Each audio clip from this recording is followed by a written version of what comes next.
Hello मेरे सारे दोस्तों, कैसे हो आप सब। मैं हूँ वर्षा और आप सब लोग तो मुझे जानते ही होंगे। तो मैं ये पूछना चाहती हूँ कि कैसी चल रही है आप सभी लोगों की तैयारी एसएससी के लिए। आई होप कि आप सभी लोगों की तैयारी बहुत ही बढ़िया चल रही हो।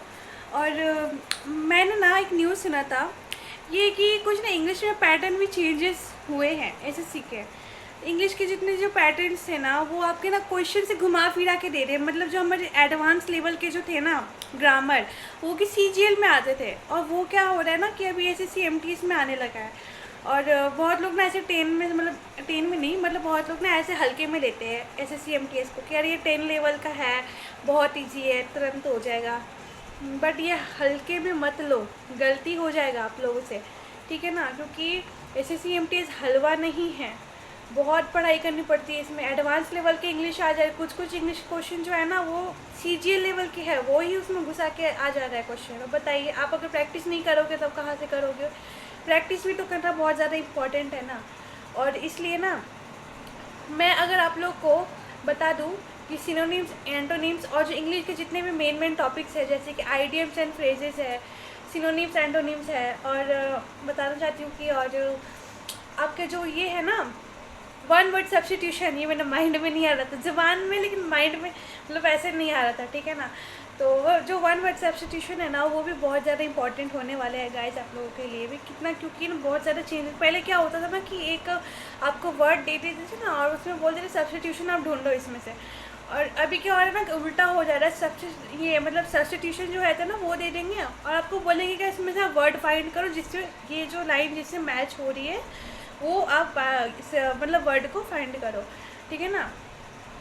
तो वही चीज़ है कि इतना ज़्यादा टफ हो गया है कंपटीशन। एज इक्विटी ने खेल लिया है, बच्चों की ज़िंदगी के साथ तबाह कर दिया है, नर्क बना दिया है, ज़िंदगी झंड कर दिया है इन्होंने।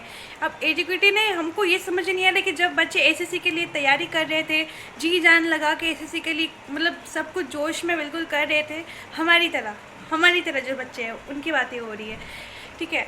तो ये सब जो बच्चे हैं जी जान लगा के अपना एसएससी एमटीएस का जो तैयारी कर रहे हैं, एमटीएस का ही नहीं, मैं बात कर रही हूँ कि रेलवे का और बाकी एसएससी में जिसमें आते हैं ना, स्टेनोग्राफर आते हैं, सीपीओ आते हैं, सीजीएल लेवल के जितने सारे आते हैं ना, वो सबकी में बातें हो रही है एसएससी के।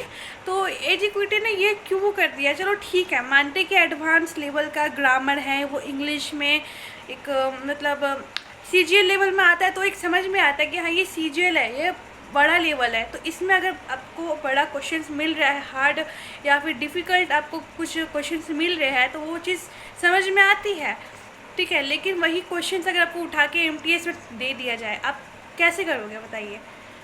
मुझको तो ये समझ नहीं आ रहा है एजुकेटी ने क्यों क्यों इतना सोचते हैं। बच्चों के लिए इतना मत सोचिए। बच्चे ठीक ही अपने रास्ते पे चल रहे थे, कितने सारे बच्चे उसको क्वालिफाई कर रहे थे। उसके बाद क्या ज़रूरत था, जब से एजुकेटी आए हैं ना यहाँ पे, तब से बच्चों का ज़िंदगी झंड हो गया है बिल्कुल भी। मतलब हद से ज़्यादा क्वेश्चंस कर रहे हैं बच्चे, दिमाग ख़राब कर रहे हैं एकदम। दुनिया भर का जो सारा जो जीके का नॉलेज है वो भी लेके बैठ चुके हैं, लेकिन पता चलता है इसमें से कुछ नहीं आने वाला है। अब सोचिए, इतना सारा क्वेश्चंस आप लेके बैठो, फिर पता चले कि ये क्वेश्चंस जो आप कर रहे हैं उसमें से बस 25 क्वेश्चन आएंगे, उसमें से ये भी नहीं पता 25 में जो आप पढ़े हो कि वही आएंगे कि क्या, पता नहीं कुछ और ही दे देंगे वो लोग उठा के। इतना डीपली क्वेश्चन, इतना डीपली पूछ रहे हैं ना, डेप्थ में जाके इतना पूछ रहे हैं ना, मतलब आप जितना याद कर सकते हो उतना आप याद करोगे। ये तो आप तो अपना बेस्ट दोगे ही, ये इतना पता है। लेकिन और एक बात ये है कि अगर आप एसएससी की इंग्लिश प्रिपरेशन के लिए ब्लैक बुक का आप परचेज़ करना चाहते हो, ब्लैक बुक, तो आप बिल्कुल करो। अगर आप सोच रहे हो परचेज़ करने का, बिल्कुल करो, 100% करो। मैं सबको ये सजेस्ट करूँ, क्योंकि ब्लैक बुक में ना आपको हर एक एग्ज़ाम से रिलेटेड, उसमें हर एक एग्ज़ाम, मतलब बैंक का भी क्यों ना हो, वो उसमें आप इंक्लूड रहता है, ठीक है ना। इंग्लिश जो है ना, क्योंकि इंग्लिश जो है ना वो एक मतलब हर एक जो मतलब प्रिपरेशन में आपको करनी पड़ती है। इंग्लिश की प्रिपरेशन जो है आपको हर एक एग्ज़ाम के लिए करनी पड़ती हैं। तो जो ब्लैक बुक है ना उसमें आपको हर तरह के क्वेश्चंस और मेन जो है ना, सब सारे क्वेश्चन जो ब्लैक बुक से उठा के आपको दे दिए जाते हैं। मेरे पास ब्लैक बुक नहीं है, मैं उसको नहीं ली हूँ क्योंकि मैं ऑनलाइन पढ़ाई कर रही हूँ, मैंने आपको बताया था। बट जितने सारे बच्चे हैं वो ऑनलाइन और ऑफलाइन भी कर रहे हैं, बहुत सारे बच्चे ऑफलाइन कर रहे हैं, ऑनलाइन भी करते हैं। लेकिन अगर आपको ये मतलब चाहिए कि हाँ आपको एकदम बेसिक से सब कुछ एकदम इंग्लिश में सब कुछ एकदम करना है, सब कुछ जानना है, तो आप ब्लैक बुक को परचेज़ करना। और बहुत अच्छा बुक है, बहुत अच्छा बुक। मैंने उसको पढ़ा नहीं है, लेकिन मैंने जब उसका रिव्यू देखा ना, मैंने जब उसका रिव्यू देख के मैं उसका मतलब कुछ एक सैम्पल पेपर भी होता है, मैंने उसको भी देखा है। बहुत बढ़िया होता है गाइस, यकीन कीजिए बहुत बढ़िया होता है। और अगर आप उसको लोगे ना, आप एकदम पछताओगे नहीं, क्योंकि उसमें से ही आपके सारे क्वेश्चंस बनते हैं। सच बता रही हूँ, उसमें हर एक टॉपिक कवर हो जाते हैं, जैसे कि वन वर्ड सब्स्टिट्यूशन हो गया इंग्लिश में, और आइडियम्स एंड फ्रेजेस हो गया, और सिनोनिम्स एंटोनिम्स हो गए, है ना। फिर जो ये होते हैं ना क्लोज टेस्ट होते हैं बच्चों के, क्लोज टेस्ट वो भी हो जाएगा उसमें। और इसमें बहुत कुछ है, बहुत कुछ। और इतने सारे टॉपिक तो हमारे एग्जाम्स में भी शायद नहीं आते जितना उसमें बुक्स में दिया हुआ है। बहुत अच्छा बुक है गाइस, आप इसको ज़रूर लीजिएगा। और बात यह है कि इसको सिर्फ लेके रखना नहीं है, इसको लेके पढ़ना भी है। मैं ना आप लोग को ये बताना भी चाहती हूँ कि ना, मैं आज सुबह से मुझे एकदम बहुत तबीयत मेरा ठीक नहीं लग रहा था, पता नहीं क्यों। मैं तो कहीं गई भी नहीं, मैंने एक्स्ट्रा खाया भी नहीं, और मतलब मैं ना वैसा ज़्यादा कुछ काम भी मैंने नहीं किया, फिर भी पता नहीं क्यों कि मुझे सर पे बहुत ज़्यादा एकदम दर्द होने लगा। मैं मतलब आज शैम्पू भी की थी, उसके बाद मैंने तेल भी लगा लिया बालों में। आप देख सकते हैं मेरे बाल में ऑयल लगा हुआ है, मेरी मम्मी ने अभी ऑयलिंग की मेरे बालों की। तो बस ये बोलना था ना गाइस कि मेरा तबीयत बहुत ज़्यादा अभी डाउन चल रहा है, पता नहीं क्यों। मैं पढ़ नहीं पा रही हूँ, मतलब मैं कोशिश करती हूँ कि मैं 7-8 आवर्स में कंटिन्यू पढूँ, बट अभी पता है 6 आवर्स तक ही मेरा अभी हो पा रहा है, और 2 घंटे नहीं हो पा रहे। क्योंकि मैंने ना पहले ना बहुत ज़्यादा पढ़ाई किया था, बहुत ज़्यादा मैंने पढ़ाई किया था, सच बता रही हूँ, ऑनेस्ट है ये। ऑनेस्टली मैं बोल रही हूँ, मैंने बहुत ज़्यादा पढ़ाई किया था, जिसकी वजह से ना मेरा जो नींद है मतलब वो कंप्लीट नहीं होता था, कभी मेरा नींद भी कंप्लीट नहीं होता था। मैं नींद में सब कुछ भूल के, सब कुछ छोड़ के एकदम मैं मतलब पूरा पढ़ाई में लग गई थी, जिसकी वजह से ना मेरा नींद भी कंप्लीट नहीं हुआ, और उसकी वजह से मेरे माइंड में थोड़ा सा मतलब दर्द होना उसकी वजह से स्टार्ट हो गया है।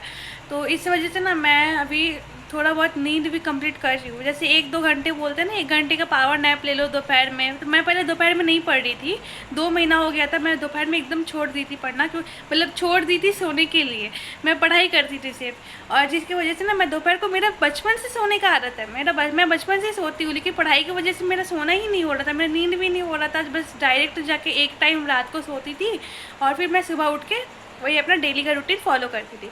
बट इसकी वजह से ना मेरे दिमाग में एकदम, सर में बहुत दर्द एकदम होने लगा था, जिस वजह से मैं अभी दिन में पढ़ाई नहीं कर पा रही हूँ।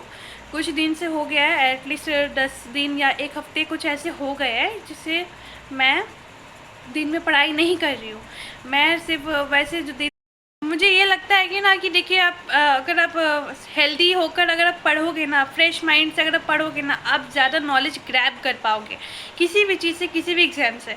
लेकिन अगर आप माइंड आपका ठीक नहीं रहेगा, और आप लगातार 12 घंटे 10 घंटे आप पढ़ोगे, उसके बाद अगर आपको समझ ना आए, वो चीज़ आपको याद ना रहे, तो भी वेस्ट है, वो चीज़ वेस्ट है, एकदम बेकार हो जाएगा। मत कीजिएगा वैसे। मैं भी वैसे कर रही थी, लेकिन मैंने नोटिस किया ये चीज़ कि मैं पढ़ तो रही हूँ, लेकिन मुझे ये चीज़ दिमाग में बैठ नहीं रहा है भाई, क्यों। फिर जब मैं फ्रेश माइंड से जब पढ़ती थी ना, मुझे सब याद हो जाता था।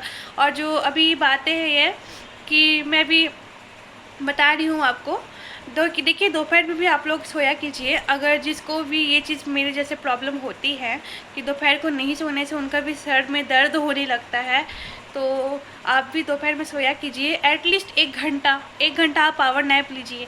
उसके बाद उठ कर ना आप फिर से अपना डेली का तैयारी में लग जाइए। देखिएगा ये आपका मिरेकल जैसा काम करेगा। जिसको पढ़ाई में मन नहीं लग रहा है, मन नहीं बैठ रहा है, वो एक काम ये भी करके देखे ये काम, तो उनको भी बहुत ज़्यादा अच्छा लगेगा। ठीक है, तो बस आज के लिए इतना ही। और आई होप कि मैं इस बार SSC MTS का 2026 में मैं सिलेक्शन में कर जाऊँ, मैं सिलेक्शन मुझे मिल जाए। So thank you, Tata.